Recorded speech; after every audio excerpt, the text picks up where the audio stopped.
Oi, Má, tudo bom? Boa noite.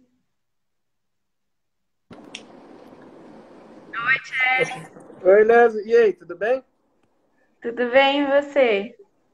Tudo ótimo. Desculpa a demora. Eu estava Imagina. não me acostumando com esse Vamos negócio de... esperar mais um pouquinho para ver se entra mais alguém? Isso. Você tem que tomar, você tem que ver se você consegue gravar para depois nós disponibilizarmos no YouTube. Eu tenho um canal no YouTube. Acho que Ah, não sei se sim, você tem também. quando nós fazemos as lives, ele automaticamente já vira um vídeo. Eu só não consigo te enviar via Uhum. WhatsApp. Eu acho que se eu compactar e enviar por e-mail, eu consigo. Ou eu publico para você também. Entendi. Boa Valeu. noite, gente. O pessoal tá entrando aqui. Opa.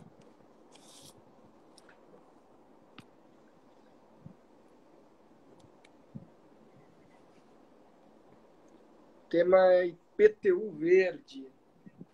Tema bastante Isso. interessante. O legal é que assim, né? Nós vamos. Ô, boa noite, Robson. E aí, tudo bem? O Roberts foi meu estagiário lá na Procuradoria. Agora ele está Boa advogando. noite. Ah, eu vi você falando dele no Facebook. Parabéns, viu? E aí, salve! O Evandro é meu colega de Arcadas, ele está fazendo doutorado lá no Largo São Francisco.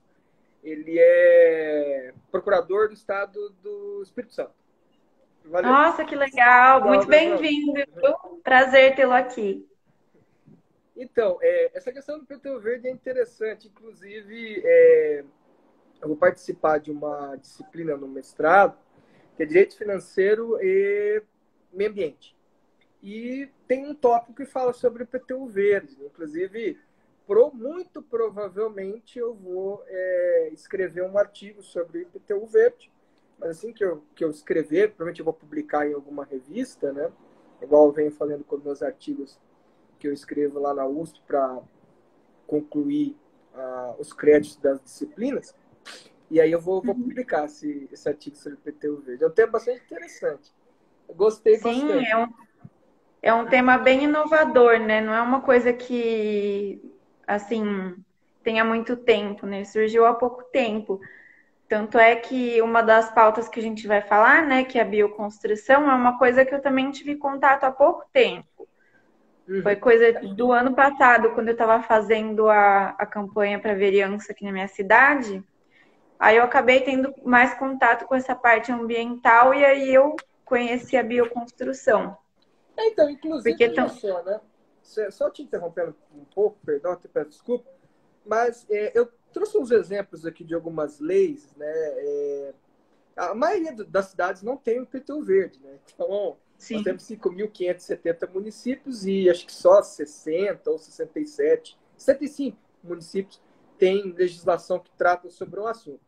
E o legal é que, assim, né, só para antecipar algumas coisas, São Paulo tem uma lei de 1987, é a 10.365 de São Paulo. Uhum. É uma lei do município de São Paulo. Até porque quem tem que tratar sobre o assunto, até porque envolve um tributo municipal, tem que ser o município. E olha só que curioso, né? Você tem uma lei de 87, eu nasci em 88. Você tem uma lei de 87 que já é, estabelece algum tipo de incentivo, benefício, ou mesmo desconto, né, tributário, em razão de pessoas que mantêm em seus imóveis, por exemplo, uma área de preservação permanente. Né? Então, sim, Sim, por mais que o tema seja novo, ele já tem os contornos já são um pouco mais antigos, né? Tem, sim. aí A é um. iniciativa começou, né, há algum tempo, mas ele começou a ter mais visibilidade há pouco tempo, né? Assim, que eu saiba que eu tenha tido conhecimento o ano passado. Uhum. Então, não é uma coisa assim que a gente tenha ouvido falar ao longo dos anos, né? Assim, não Ó, era uma iniciativa que era muito dita, né? Muito comentada.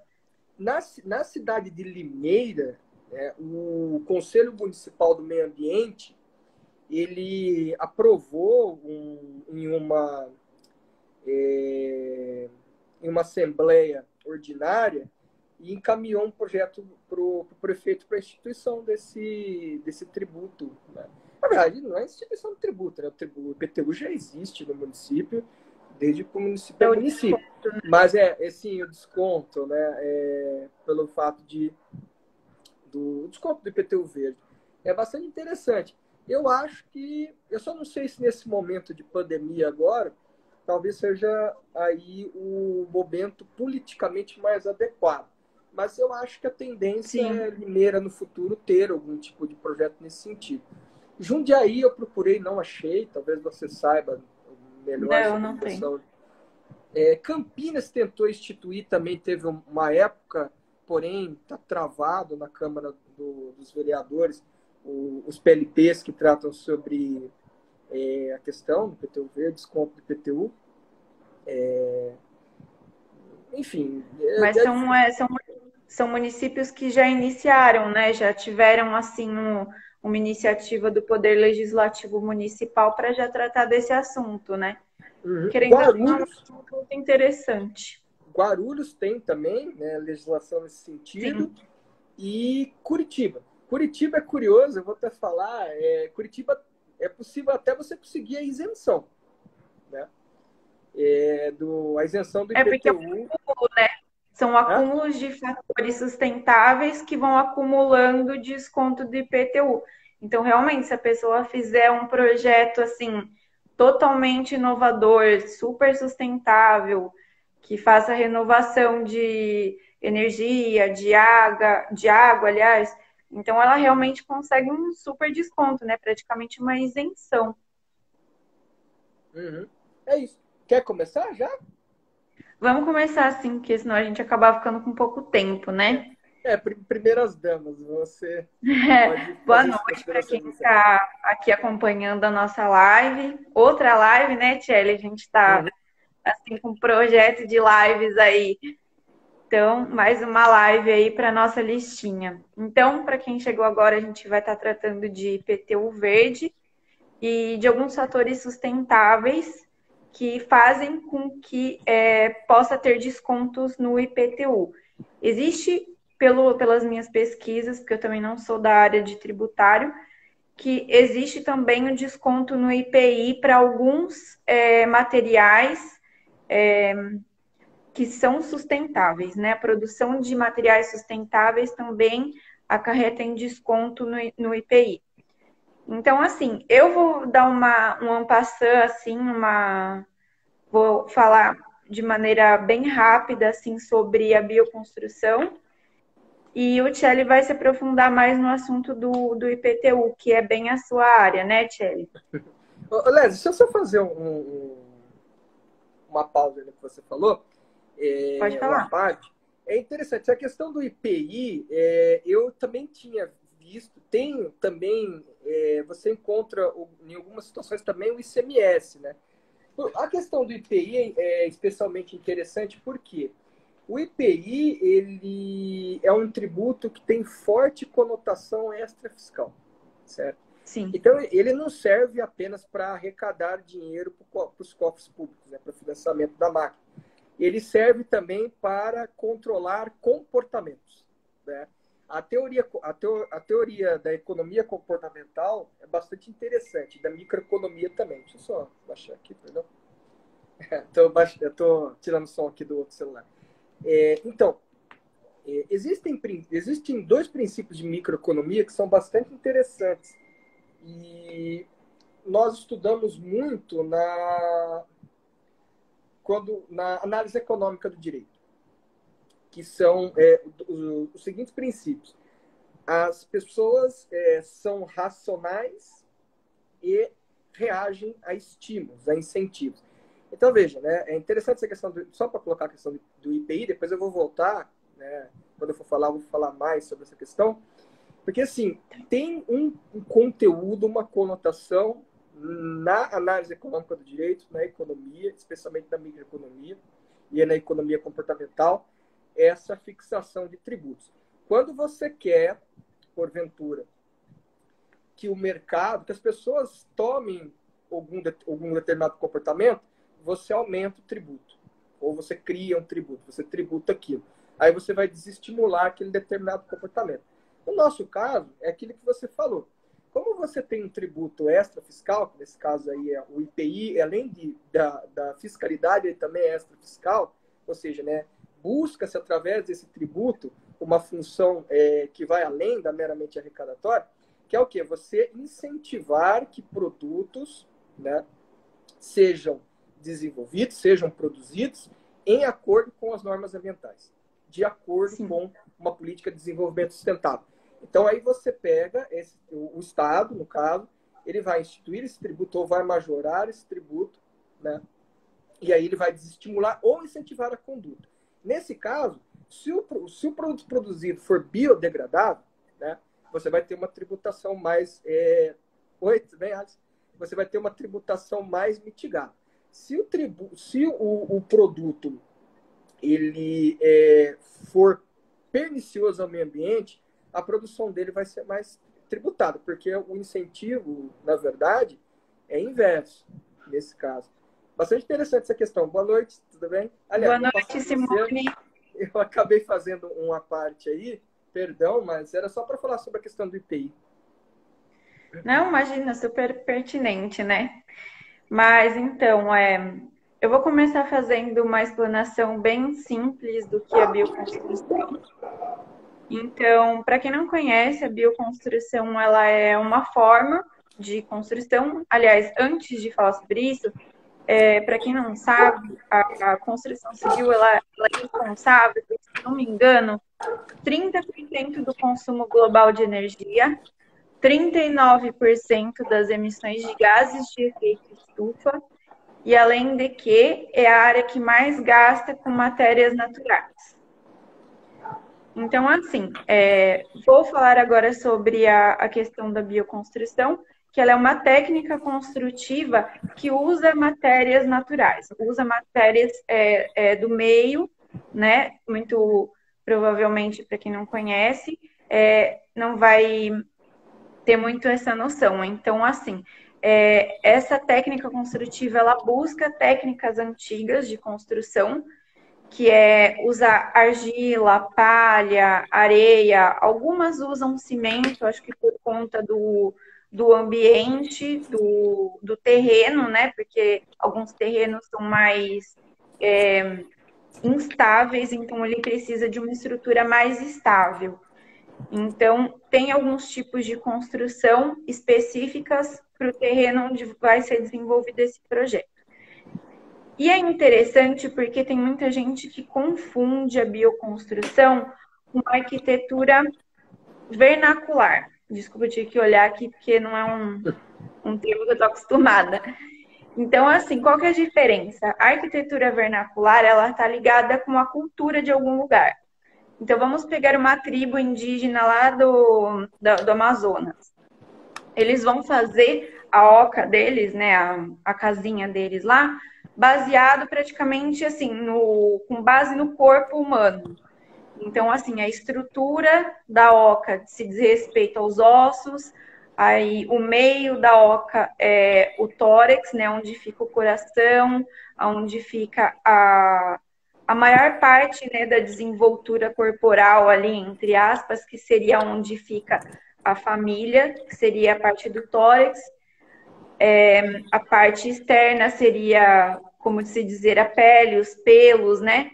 E o cabelo. Então, assim, toda a questão da arquitetura vernacular, ela está ligada não apenas a questões de uso de material ambiente, né? Do que está disponível no ambiente, no meio, como também usa as questões culturais, questões de construção tradicional.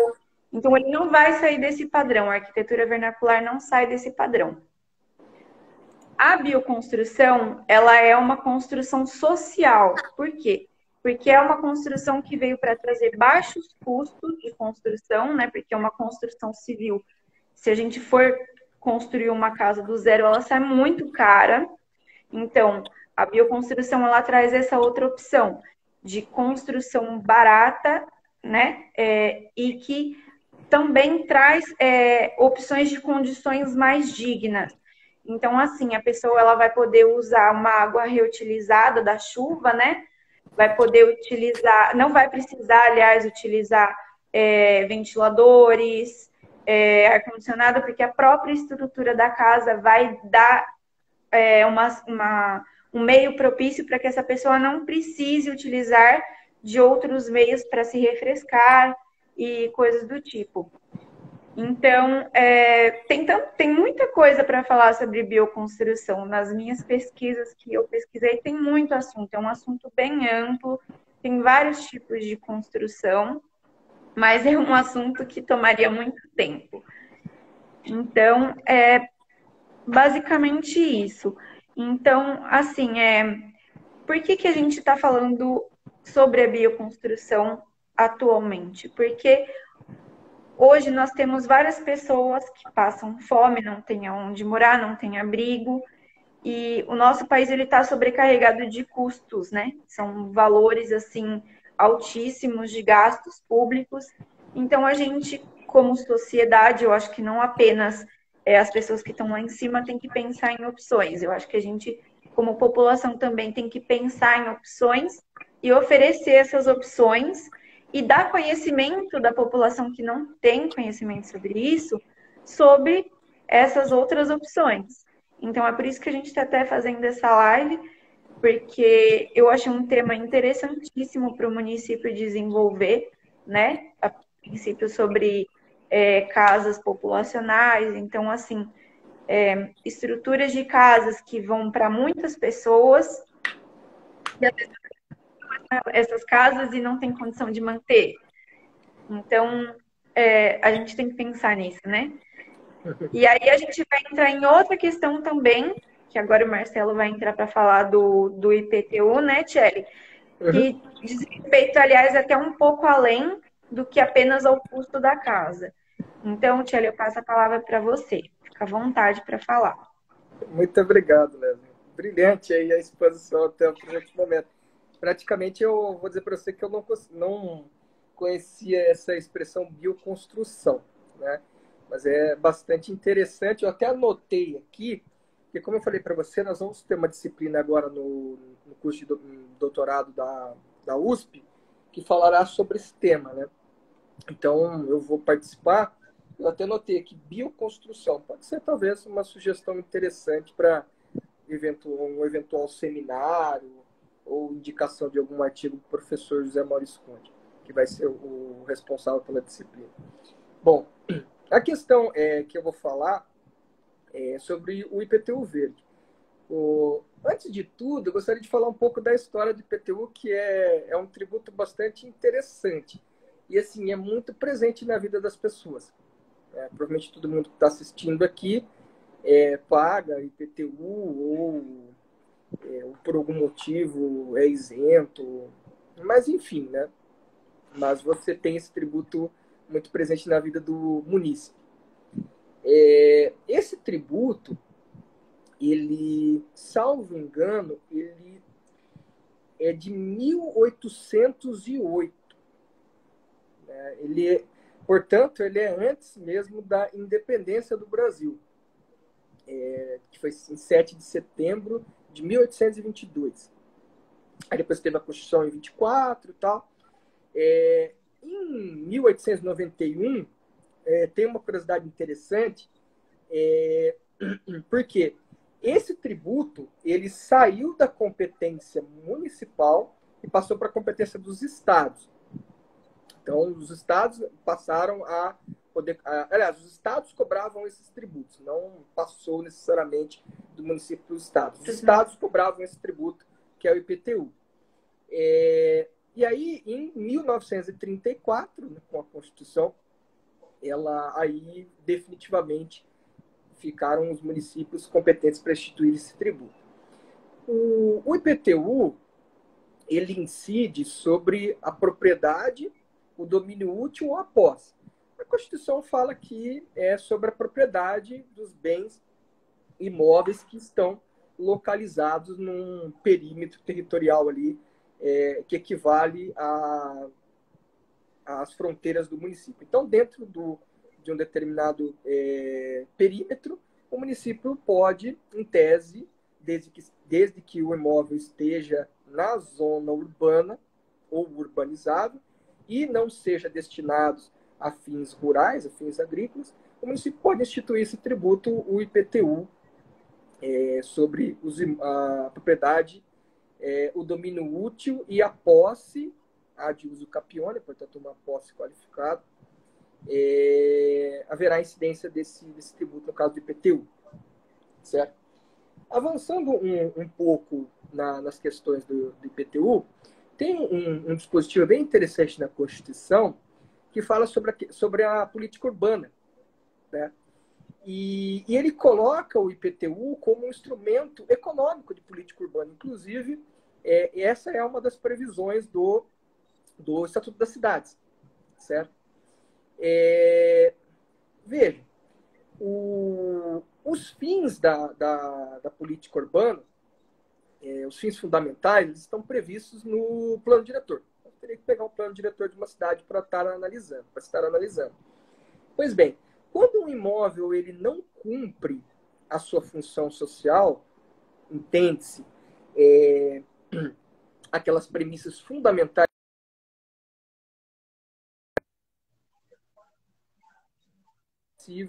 para o IPTU. Tá ok? Leslie, está aí? Oi, tô aqui. Eu tô te escutando, mas a imagem travou. Exatamente, a imagem travou. Então, voltando, retomando. Há uma progressividade chamada sanção, que é uma progressividade da alíquota do IPTU. Ou seja, né, você vai fixar uma alíquota progressiva no tempo para fins desestimular os imóveis que não atendem à função social. Olha que curioso, né? Vamos fazer uma parte aqui no jurídico, vamos ir um pouco com um pezinho no econômico.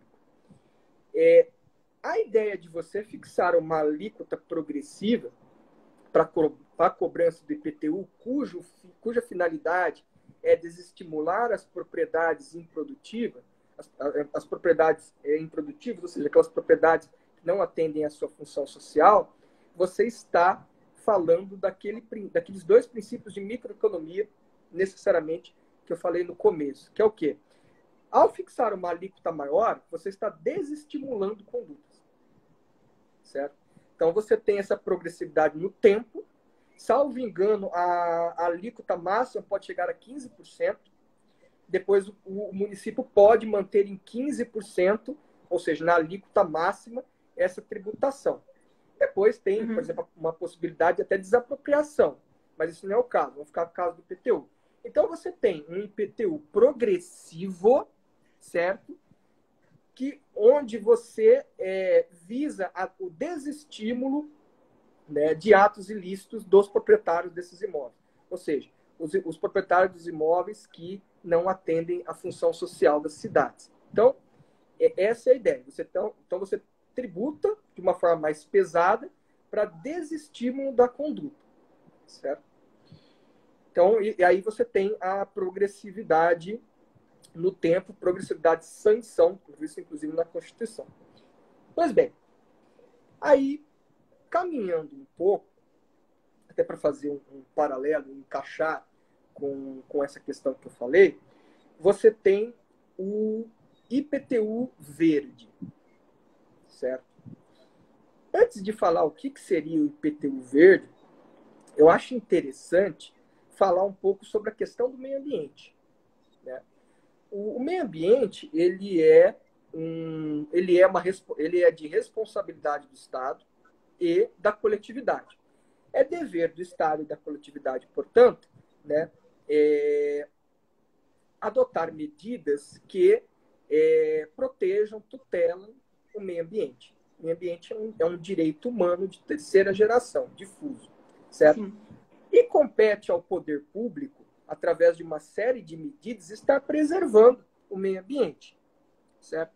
Então, eu acho que o fundamento de validade constitucional do IPTU verde, ele está lá no 226 da Constituição Federal, tá?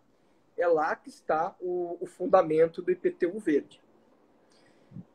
que é basicamente o IPTU verde? Em algumas situações, o município pode promover descontos no valor do IPTU, desde que os imóveis urbanos tenham aí, observem uma série de normas e regras ambientais. Né? Então, veja, você vai ter, aí está, uma questão bastante importante. Essa ideia de estimular uma conduta, qual conduta que o poder público quer estimular?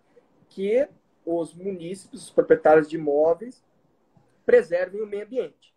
Essa é a função fundamental aí. Você tem um princípio em direito ambiental chamado princípio do protetor recebedor. Você tem o princípio do poluidor pagador, você tem o princípio do usuário pagador, e você tem um terceiro princípio, que é o princípio do protetor recebedor. Por que consiste esse princípio? Você estimula uma conduta, o poder público estimula uma conduta do proprietário, dá um prêmio para um proprietário, para que o proprietário observe determinadas normas ambientais naquele imóvel. Certo? Então, você tem também como fundamento do IPTU verde esse princípio do direito ambiental chamado protetor recebedor. A servidão ambiental também poderia ser um outro exemplo, mas não é o momento de tratar sobre ela agora. Mas é uma questão bastante interessante. Eu acredito que o fundamento de validade desse Instituto de IPTU verde esteja na Constituição Federal, no 226, e especialmente no princípio do protetor recebedor. Eu notei aqui algumas coisas aqui para falar, né, sobre essa ideia de IPTU verde também como função extrafiscal. O IPTU ele tem uma função eminentemente fiscal, ou seja, arrecadatória. O IPTU serve para arrecadar receitas para os municípios. Porém, nós podemos verificar em algumas passagens da Constituição e também, eventualmente, com essa ideia de IPTU verde, essa função extrafiscal do IPTU. Ou seja, né, o IPTU é servindo para estimular ou desestimular condutas, certo, que são perniciosas ao meio ambiente ou são interessantes para a proteção ao meio ambiente. Então, já caminhando aqui para o final, eu trouxe alguns dados aqui, fiz uma breve pesquisa no Google e entrei em alguns sites confiáveis. Eu vou dar a fonte aqui, uma matéria da agência Tessere, IPTU Verde, as ações de sustentabilidade em imóveis rendem descontos em imposto. Né? Bom, eu tirei alguns dados dessa matéria e eu vi que, nós temos 5.570 municípios e somente 65 desses municípios instituíram o chamado IPTU verde. Né? Então, realmente é muito pouco. O dado aqui, ele é de 9 de 2020, ou seja, é um dado bem recente, é de setembro do ano passado. Né? E aí eu fui verificar assim, quais municípios famosos, né, que resolveram instituir essa modalidade de cobrança do IPTU. São Paulo, você tem uma legislação nesse sentido, que dá até 50% de desconto no IPTU. Aí vai depender se o proprietário ali preenche o imóvel do proprietário preenche algum daqueles requisitos da lei. Exatamente. Guarulhos, que é do lado de São Paulo, ele chega a 20% de desconto. E Curitiba pode render até mesmo a isenção. Ou seja, né, se você preencher todos aqueles requisitos que a legislação do IPTU de Curitiba fixa, o proprietário do imóvel pode ser isento. Ou seja, não vai pagar nada de IPTU. Ok? Aí eu também fui pegar, para falar de São Paulo, eu peguei algumas leis de São Paulo. Eu estou aqui com 3 leis, a 10.365, de 1987, portanto, já é uma lei antiga. A Lei 10.598 de 1978, também uma lei antiga, há mais de 32 anos, e a 11.338 de 1992. Né? Aí aqui tem algumas modalidades, por exemplo, a Prefeitura de São Paulo concede descontos de IPTU em até 50%, se os imóveis forem revestidos de vegetação arbórea, declarada de preservação permanente ou perpetuada, certo? Então, se o imóvel for revestido de uma vegetação que configura uma vegetação de preservação permanente, nós precisaríamos dar uma olhada naquela área de preservação permanente que está descrita no Código Florestal, que é bastante interessante, pois a área de preservação permanente, ali, a vegetação daquela área, ela tem uma função ecológica muito relevante. E a supressão e o manejo é, em regra, vedado, salvo em algumas exceções que a própria lei estabelece. Uma outra modalidade de desconto, esse aqui não vai até 50, é de 50. Né? Se os imóveis forem restaurados, desde que localizados no perímetro específico em lei, vírgula, assim como os imóveis de caráter histórico ou de excepcional valor artístico, cultural ou paisagístico. Também tem aquela ideia de meio ambiente como meio ambiente cultural. É bem interessante. Então, se o imóvel for restaurado e ele for reconhecido como de relevante valor histórico, artístico, cultural ou paisagístico, o imóvel vai ter um desconto de 50% do IPTU, ou seja, é fechado, 50% fechado. Não vai até 50%, é 50%. E uma outra hipótese que eu também retirei, agora essa hipótese está na Lei 11.338 de 1992, é a hipótese de 50% de desconto caso o imóvel esteja localizado em área de proteção aos mananciais. Então, essa é uma outra hipótese que eu retirei da legislação tributária do município de São Paulo. Inclusive, é referência, assim, em legislações tributárias para os outros municípios. É bem legal, porque eles colocam lá, assim, consolidação das leis tributárias do município. Aí lá vem todas as leis tributárias, né?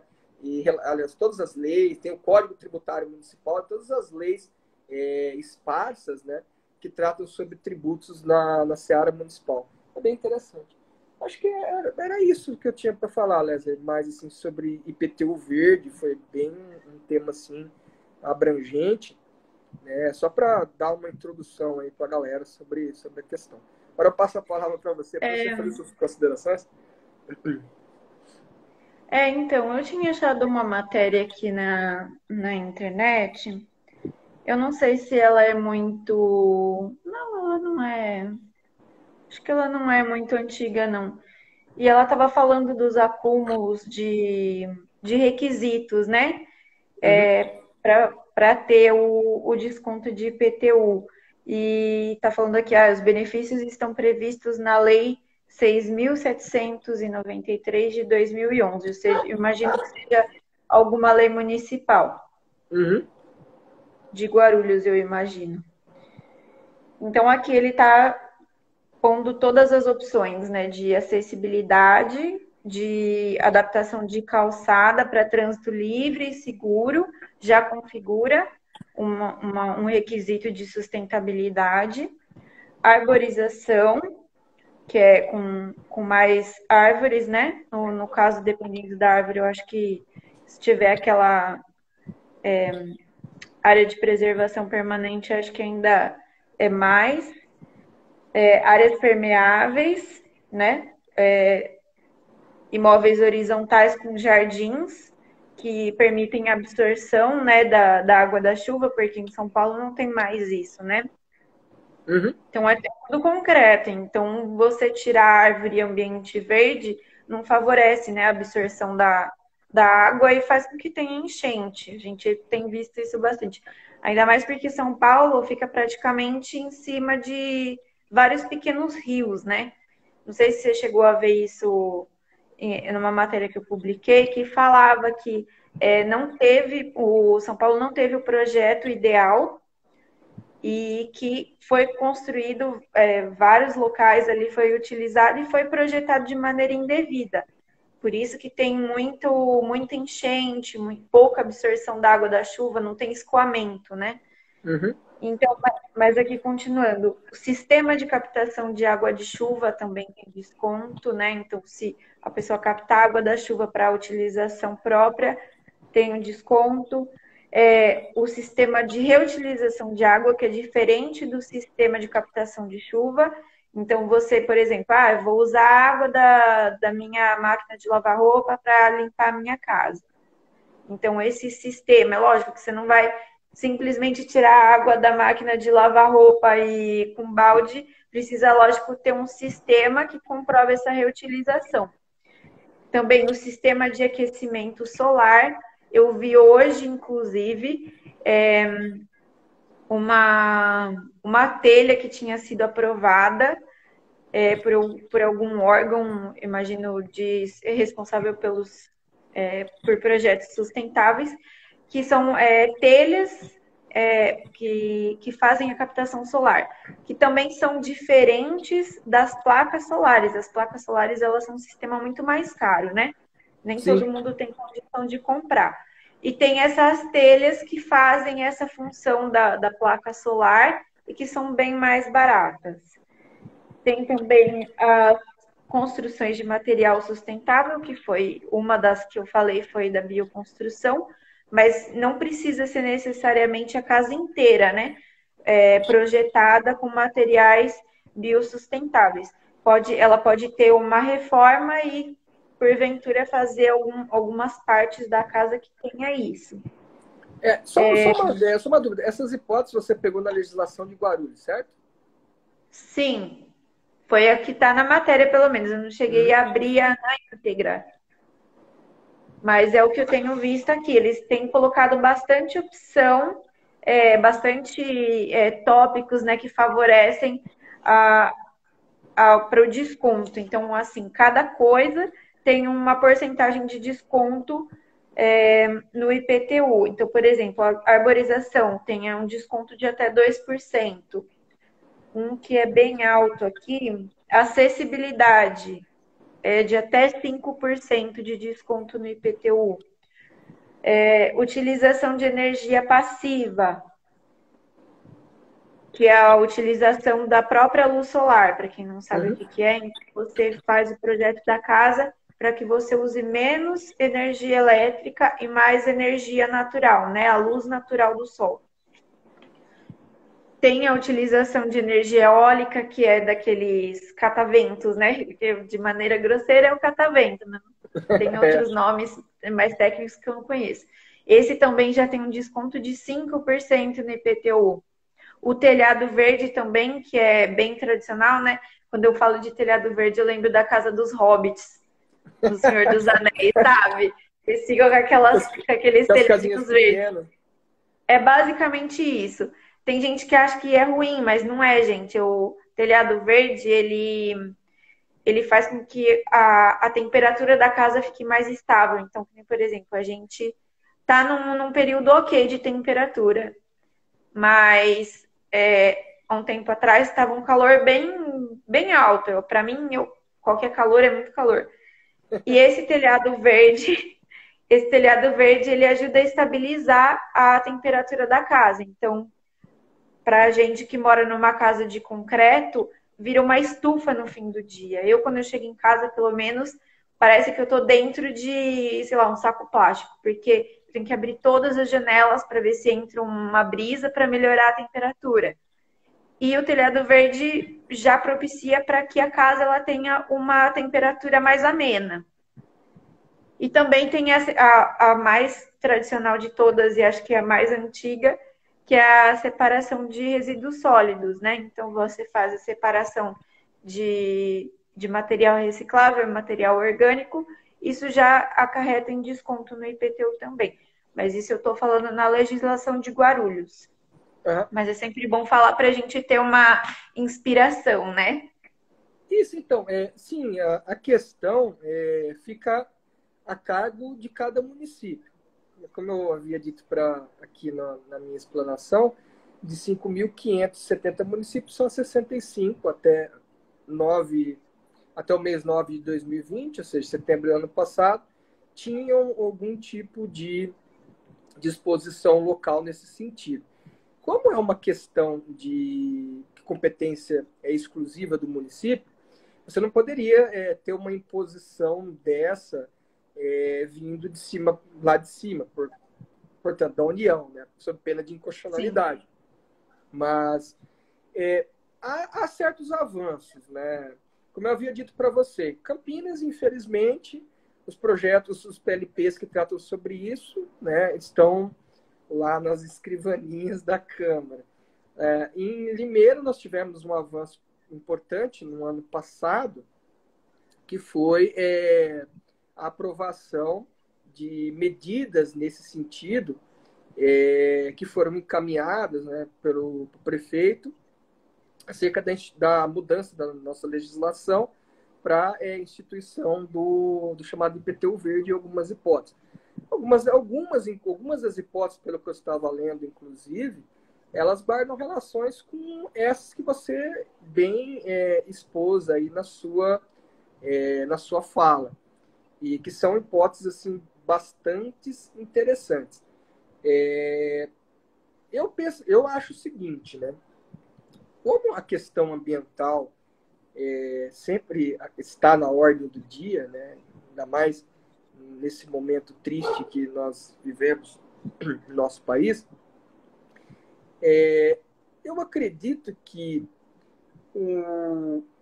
a instituição do IPTU verde nos municípios é uma importante política de preservação do meio ambiente.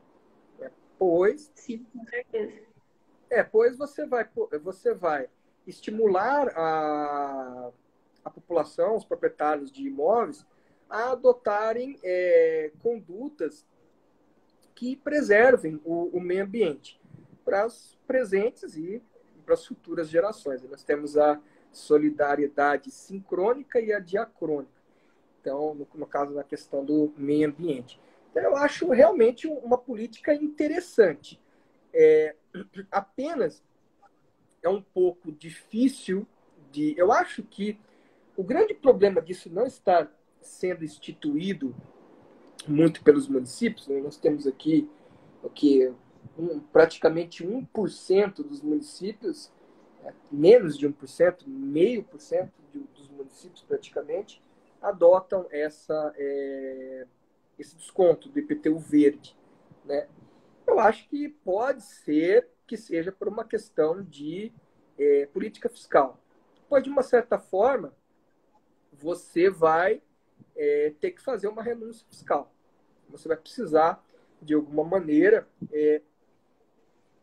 equilibrar a balança. Porque se você deixou de arrecadar aqui, você vai ter que, provavelmente vai ter que ou reduzir gastos, ou você vai ter... Na verdade, você vai ter que indicar a fonte de onde vai sair isso. Né? Então, talvez um dos motivos, considerando a situação fiscal dos municípios, que é extremamente complicada, né? Tem municípios que, inclusive, não deveriam de fato existir, pois não tem viabilidade econômica nenhuma, não tem viabilidade financeira, vive de transferência de constitucional de receita ou transferência voluntária de receita. Então, alguns municípios realmente não têm aí nenhuma viabilidade. Né? Mas alguns municípios, como esses que nós estamos citando, são municípios grandes, com uma grande população, com um PIB local alto, né, satisfatório. Então, é possível que haja aí esse remanejamento aí, por exemplo, se você deixou de arrecadar com o IPTU em uma determinada situação, você consegue, evidentemente, equacionar ali, manter um maior equilíbrio no orçamento ou mesmo aumentar a carga tributária em relação a alguma outra coisa, né, que seja mais supérfluo, né, ou mesmo enxugar, cortar alguma despesa relativa a alguma coisa. Aí você consegue Sim. fazer essa compensação. Mas é isso. Acho que o que eu tinha para falar é isso mesmo. Eu acho que vou pegar o gancho aí do que você falou para falar um tópico bem interessante da bioconstrução que acaba se ligando automaticamente com a permacultura. Que a permacultura é como se fosse uma agricultura orgânica, mas é uma coisa mais individual de cada habitação. Então, a própria pessoa, o próprio morador da residência, faz o cultivo do seu alimento e de maneira propícia ali para o local. Então, assim, existe um sistema de reutilização de resíduos sólidos. Quando eu digo resíduos sólidos, os nossos resíduos mesmo, de alimentação, de no banheiro mesmo. Então, tem um projeto, né, do que se diz de reutilização desses resíduos, que você pega esses resíduos, coloca dentro de uma câmara e esses resíduos eles viram adubo. Então, isso acaba propiciando a pessoa a utilizar esse adubo para a produção do próprio alimento. Então, do que eu tenho visto, é lógico que eu nunca tive contato com nenhum projeto, né, muito que tenha se desenvolvido com base nisso, mas o que eu tenho visto é que teve algumas pessoas que fizeram esse projeto de reutilização de resíduos sólidos e a pessoa está se mantendo, né, mantendo a própria alimentação com a própria produção. Então, para um país que tem um índice de pessoas pobres e miseráveis altíssimo, seria uma outra opção. Porque se você propicia a pessoa a ter o contato ali com o próprio alimento, a ela cultivar o próprio alimento, você garante que essa pessoa não vai passar fome. É lógico, nós não estamos falando de luxos, né? Mesmo porque carne bovina não dá em árvore, né? Mas a gente está falando de uma situação aí que propicia a pessoa não passar fome, o que acontece muito no Brasil. Então, assim, vamos falar, por exemplo, de lugares como o Amazonas, o Nordeste.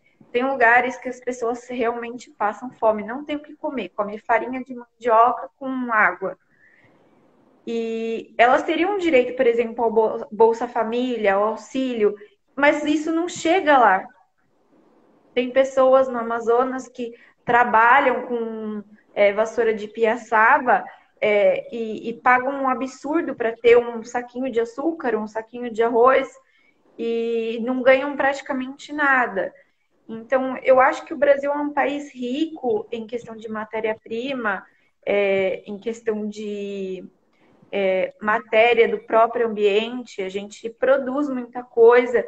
Então, eu acho que já está na hora da gente ir começando a pensar em reutilização responsável, sabe? Não apenas na reciclagem, eu vou separar o meu lixinho. Não, mas pensar como que efetivamente esse resíduo pode ser usado para poder beneficiar outras pessoas. E que não mexa tanto no caixa, né? Porque tem algumas pessoas que falam que mas é muito dinheiro. O Brasil é paternalista, fica dando dinheiro para pobre. Mas, gente, então vamos pensar em outras opções. Vamos pensar num projeto de habitação que seja barato e que efetivamente possa abrigar essas pessoas e que propicie elas a ter o seu próprio sustento, como, por exemplo, elas produzirem os próprios tomates, batatas, que seja. Então, eu acho que esse tema de ambiental aí é tão importante, mas as pessoas não dão tanta importância, porque para quem tem, tá bom. Então, assim, não tá me afetando diretamente. Eu tenho uma caneta de plástico aqui, eu tenho um lápis, então tudo bem, essas questões ambientais não me afetam diretamente. Mas pode afetar. Porque, na verdade, como é algo a longuíssimo prazo, né? As pessoas... O que as pessoas pensam, na verdade, né? Na verdade, elas não consideram a questão da solidariedade mesmo, né? Pois elas falam assim, né? Eu não vou, durante a minha vida, a expectativa de vida das pessoas no Brasil, acho que fica em torno de 75 anos, 76 anos, se não me engano. Então, como as pessoas vivem 75 anos apenas, né? Algumas mais, outras menos, e elas falam assim, bom, eu não vou ser atingido por essa escassez, né? Então, como eu não vou ser atingido por essa escassez, dane-se, né? Eu vou aproveitar aqui mesmo e vou deixar a luz acesa, ar-condicionado ligado, TV ligada, enfim, todas essas pequenas coisas que, na verdade, no final das contas, se todo mundo fizesse, daria, sim, uma diferença muito grande. Mas é aquilo que eu disse, como é algo que afeta apenas a longo prazo e os danos que o meio ambiente suporta atualmente serão sentidos apenas para as futuras gerações, as pessoas acabam não ligando muito mesmo, né? Como você disse, né? A pessoa hoje tem na comunidade do lar dela ali, tem uma caneta, tem algumas coisas ali, alguns objetos, né? Vamos usar, entendeu? Vamos torrar papel, usar copo de plástico, essas coisas todas. Tá aqui mesmo, eu vou usar, né? E porque realmente não afeta. Se afetasse, aí sim, provavelmente o comportamento seria diferente. Não tenho dúvida nenhuma. Porque as pessoas, elas são assim, na verdade. Elas reagem a esses estímulos, né? E, na verdade, se estamos diante de uma ausência de consequências que ocorrem de imediato, as pessoas tendem a não ligar mesmo, infelizmente. Por isso que a questão do meio ambiente no Brasil, a maioria das pessoas não dão bola para isso. Porque Não, não dou mesmo. é algo que não vai afetá-las diretamente naquele momento específico, entendeu? Se for diretamente, por exemplo, afetar a vida de alguma outra pessoa, vai ser num futuro, né? Às vezes distante, ou às vezes nem tão distante assim. Mas não é algo de imediato, por isso que elas não se importam mesmo. Né? É complicado, né? É difícil. Não é imediato de maneira individual, né? Porque é aquilo que a gente estava conversando. Então, hoje eu tenho uma casa para morar, eu não passo fome. Sim. Então, vira uma questão supérflua. Então, a gente vai tratar de meio ambiente, mas, e daí? Não tá me afetando. Tipo, a Amazônia tá pegando fogo. Mas é lá, e daí? Tipo, tá em Cara, época de queimada mesmo. aquilo me corta o coração quando eu vejo aqueles animais, cara, mortos, assim, queimados. É triste, a casa deles sendo destruída. E é muito complicado, né? É uma situação bem difícil. Mas a tendência é essa mesmo, né? As pessoas como... e uma outra coisa também, né, Lésia? Eu acho que o poder público não cumpre o seu papel quando... Porque nós temos um dispositivo no artigo 226 da Constituição que fala que o poder público deve promover em todos os níveis a educação ambiental, né? Então, né, esse quadro não vai melhorar se o poder público não investir maciçamente na educação ambiental desde o ensino fundamental. Pegou uma rima aqui agora, né, ambiental e fundamental, mas desde o ensino fundamental. Pois, se você não tiver na escola, as nossas crianças aprendendo sobre isso, posteriormente, os nossos adolescentes aprendendo sobre isso, sobre a importância de você preservar o meio ambiente, de você entender bem o conceito de desenvolvimento sustentável. Né? Você não pode explorar o meio ambiente de forma absolutamente burra, né? Aquela exploração burra, né? Você utiliza o bem ambiental, né, para que você consiga fazer com que a demanda das gerações atuais possa ser atendida sem destruição do meio ambiente e as futuras gerações também possam usar o bem ambiental. Né? Infelizmente, eu acho que no Brasil muitas vezes não se consegue chegar a um consenso de um razoável, vamos dizer assim, de um consenso que seja ótimo. assim, olha, né, você pode sim, com certeza você pode explorar a economia, você pode explorar os bens ambientais, desde que você não destrua o meio ambiente, você não polua rios, você adote práticas sustentáveis. O legal é que algumas empresas elas vêm adotando aí com seus setores de compliance ou mesmo contratam empresas de consultoria em compliance que Sim. abordam essa questão do compliance na área ambiental, né? Então, muitas empresas elas não estão adquirindo produtos de outras empresas, sabendo que aquela empresa não respeita as normas da legislação ambiental. Inclusive, no âmbito assim, na relação entre estados, o Brasil está com problemas gravíssimos para fechar alguns acordos comerciais, especialmente com a União Europeia, por causa de uma política ambiental absolutamente desastrada, né, do governo federal. Então, isso acaba pegando mal, né? A justificativa é que o Brasil tem uma legislação ambiental boa, e isso tem mesmo, né? Isso ninguém nunca disse o contrário, mas o que eu acho é que hoje você tem um ministro do meio ambiente que estimula práticas de destruição do meio ambiente. Então, tem aquela.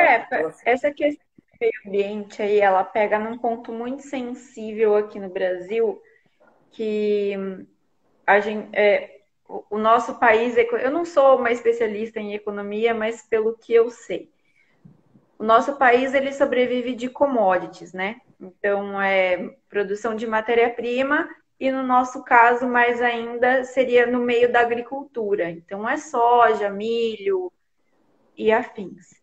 Então, assim, a bancada da agricultura na política, na nossa política, isso eu acho que desde sempre. Agora, mais ainda, ela tem uma força política muito grande. Então, eu não me surpreenderia se a gente descobrisse que as queimadas na Amazônia foram propositais, porque eles têm interesse, né, em desmatar para ampliar as terras deles. Então, assim, essa questão ambiental é muito sensível, o buraco é muito mais lá embaixo. Então, assim, existe, na minha opinião, eu acredito que existe uma questão muito de permissividade do governo para com que essas coisas aconteçam. Porque não é de agora que se é comentado, né, de até onde os limites da natureza estão, né, dos nossos meios naturais. Eu acho que isso ficou bem claro tanto nos renováveis quanto nos não renováveis, de que tem um limite de produção. Então, a gente vê pela gente, a gente produz muito, temos uma capacidade produtiva muito grande. O ser humano é uma biomáquina, né, muito desenvolvida. Acho que de todos os animais, assim, do que mais tem capacidade de desenvoltura é o ser humano. Mas existe um limite. A natureza não sai fora disso. A natureza ela não pode ser objetificada como se só a natureza existe pra gente. Não, a natureza já existia antes da gente. A gente só entrou de penetra na festa. Então, assim, a gente tem que ter essa noção de que os nossos meios, eles não vão durar para sempre. E se a gente for usar de maneira descabida, ele vai durar menos ainda. Então, a gente tem que fazer prolongar, reutilizar e prolongar a vida útil do nosso meio ambiente para que a gente possa ter uma qualidade de vida boa e promover uma qualidade de vida boa e digna para outras pessoas que não têm. Então, eu acho que é um tema muito importante, né? O direito ambiental, o meio ambiente, mas infelizmente no nosso país é um tema que ele é muito deixado de lado, ele é muito ignorado. Eu acho que por questões econômicas e questões políticas, porque a gente já tem mostras disso ao longo dos anos e ninguém dá importância para isso. Então, na minha humilde opinião, estou sendo meio. Estou puxando aí uma teoria conspiratória, mas eu acho que existem sim questões políticas e econômicas que afetam isso diretamente e que barram esse desenvolvimento aqui do Brasil, porque nós temos, como eu já disse antes, todos os materiais para fazer isso, temos desenvoltura científica e o suficiente para desenvolver projetos sobre isso, porque tem cientistas aí fantásticos desenvolvendo outras opções. Brasileiro que desenvolveu respirador aí, sei lá, de quanto tempo que precisou, e eles desenvolveram um respirador para suprir a necessidade da falta. Então, acho que assim, o nosso país tem pessoas criativas e com potencial suficiente para fazer isso acontecer. Mas a gente não tem o apoio governamental e econômico suficiente para isso. Lamentável. Viva a ciência. Infelizmente, Viva tão vilipendiada por nosso governo federal, né? Mas, enfim, né? Tamanho. Quanto tempo falta para acabar a live, né? Acho que já está para acabar, já é 8h40. Já tem uns minutinhos aí. Só para a gente encerrar, né? Para depois caber no vídeo certinho. Sim. Eu também já finalizei. Eu agradeço imensamente pela oportunidade que você deu, né? Muito, muito bacana. E eu pude falar um pouco aí sobre a parte do IPTU verde. Um tema interessante. É um tema que, apesar de ser oriundo de legislações do finalzinho da década de 80, né? É um tema que está em voga agora, né? É um tema novo mesmo, né? Em que pesa a legislação, ela já ser um pouquinho antiga em alguns casos. É lógico que, evidentemente, em alguns outros casos são mais recentes mesmo, né? Mas é um tema que a gente vê que desde o final da década de 80, né? Você tem legislação que concede desconto de IPTU. Hoje nós temos uma série de mecanismos que, se forem adotados, você pode ter acesso a esse desconto. Então, são coisas que até há 32, 33 anos atrás você já não tinha. Né? Mas é bastante interessante. Eu gostei dessas hipóteses que você trouxe da legislação de Guarulhos. É bem interessante. E, infelizmente, vamos torcer, né, para que mais municípios adotem em sua legislação interna essa ideia de desconto para aqueles proprietários de imóveis que eventualmente adotem práticas sustentáveis. É bastante interessante. Vamos torcer, né? Estamos só com 65 hoje de 5.570, mas acho que as coisas vão melhorar um dia, quem sabe. Então, sim. Bom, é isso então. Obrigado pelo pessoal que ficou acompanhando a gente. E a gente dá por encerrada essa live. Vamos daqui um tempo vir com outros temas diferentes. Obrigada, viu, Tchelle? Tchau, pessoal. Mais uma vez. Eu que agradeço, viu? Muito obrigado. Muito proveitosa a conversa de hoje. Muito. Obrigada, viu? Tchau, gente. Boa noite. Bom descanso para todo mundo. Tchau, tchau.